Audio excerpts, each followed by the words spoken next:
یہ عالم سمجھ گئے کیونکہ توریت میں بھی ہے، زبور میں بھی ہے، انجیل بھی ہے، سرکار کی آمد کی ذکر سب کتابوں میں ہے۔ تو ان حالات کو دیکھ کر کے سمجھ گئے کہ یہ انہی کے نسل میں سے آئیں گے، کیونکہ اس میں بیان تھا کہ قریش خاندان سے ہوں گے، اعلیٰ خاندان سے ہوں گے، اور آپ ہی متعلق قریش خاندان کے سردار بھی تھے اور مکہ کے متولی بھی تھے۔ تو اس سے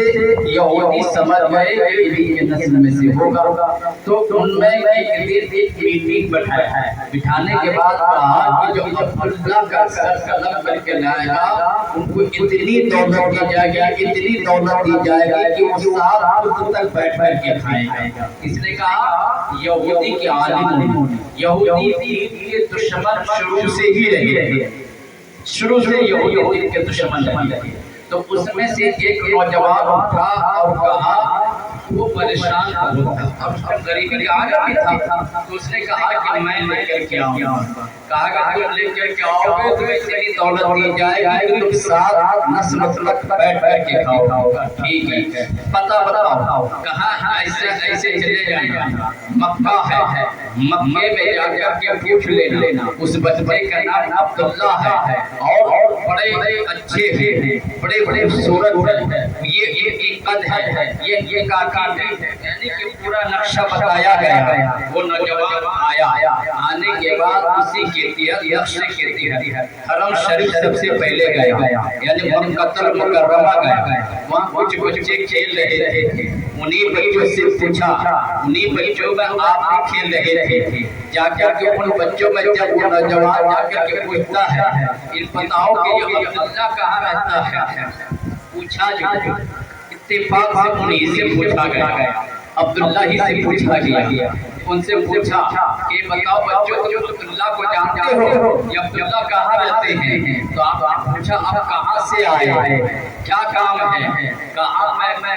مسافر ہوں، مجھے اس سے کچھ بات کرنی ہے۔ عبداللہ نے کہا کیا پھر جاؤ، جب کبھی بچپنا ہے آپ دوڑتے ہوئے گھر گئے، گھر جا کر کے پیالے میں پانی لے کر کے آیا، چند کھجور لے کر کے آیا اور لا کر کے کہا آپ کھجور کھا کر کے پہلے پانی پی لیجیے، کیونکہ اب تھکے سے لگ رہے ہیں، آپ مسافر ہیں، اب تھکے بھی لگ رہے ہیں۔ وہ تھوڑا جواب دی، کھجوریں کھائی،